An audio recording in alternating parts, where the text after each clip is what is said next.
11 মাসের শিশু কন্যাকে খাটে ঘুম পাড়িয়ে সিলিং ফ্যানে গলায় দড়ি দিয়ে আত্মহত্যা করলেন মা।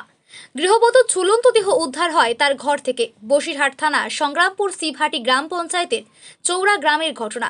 মৃতার নাম সাবিনা খাতুন, বয়স 22 বছর। বুধবার সকাল 10টা নাগাদ তার দেহ উদ্ধার হয় ঘর থেকে। ওই মহিলা যখন সিলিং ফ্যানে গলায় দড়ি দিয়েছিলেন তখন তার 11 মাসের শিশু কন্যা সন্তান খাটে ঘুমিয়েছিল। কী কারণে আত্মহত্যা তা সঠিকভাবে বলতে পারছেন না ওই বধূর শ্বশুরবাড়ির লোকজন। মৃতদেহটি উদ্ধার করে বসিরহাট থানার পুলিশ ময়নাতদন্তের জন্য বসিরহাট জেলা হাসপাতালের পুলিশ মর্গে পাঠিয়েছে। প্রসঙ্গত উল্লেখ্য, গতকাল এসআইআর শুনানিতে গিয়েছিল ওই বধূ। যদিও পরিবারের দাবি এসআইআর নিয়ে কোনো আতঙ্কিত ছিল না ওই গৃহবধূ। কেন 11 মাসের শিশু কন্যাকে খাটে ঘুম পাড়িয়ে আত্মহত্যা করলেন মা, তা নিয়ে ধোঁয়াশা রয়েছে বধূর পরিবারের মধ্যে। এই মৃত্যুর পেছনে অন্য কোনো রহস্য আছে কিনা তদন্ত শুরু করেছে পুলিশ। কালকে বাপের বাড়ির থেকে এসছে সকালবেলা এসে এখান থেকে চলে গিয়েছে থেকে 5:30টায় বাড়ি এসে জামা কাপড় খুলে একটা বাচ্চা আছে 9 মাস বয়স নিয়ে তার খাওয়াইয়ে রাত্রি।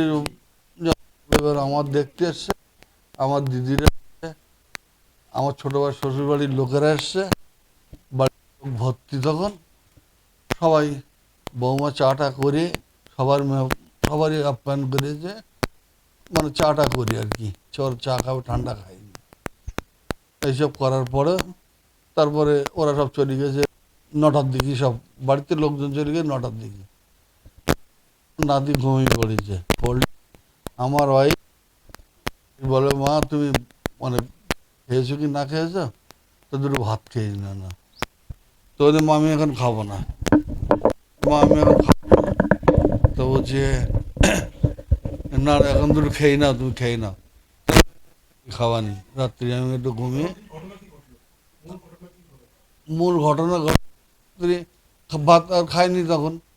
তারপরে রাত 10টার সময় ভাত খেয়েছে, রাত 10টার সময় ভাত খেয়ে তার শুয়ে পড়লে ছেলে, আমার মেয়ে আছে একটা হ্যান্ডিক্যাপ, 22 বছর বয়স।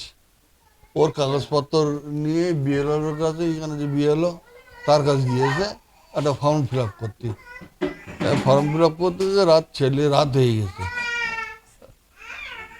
রাত হয়ে গেছে। ও ফিরে এসে রাত 1টার দিকে ওরা কথাবার্তা ঘুরে দিয়ে ঘরের দরজা খুলে দিয়েছে।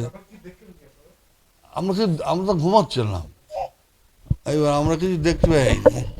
এইবার মেয়েটা 1:30টার দিকে কাঁদলে আমার স্ত্রীর ঘুম ভেঙে গেছে, যে মেয়েটা এত কাঁদছে, এত ঘুম ভাঙেনি।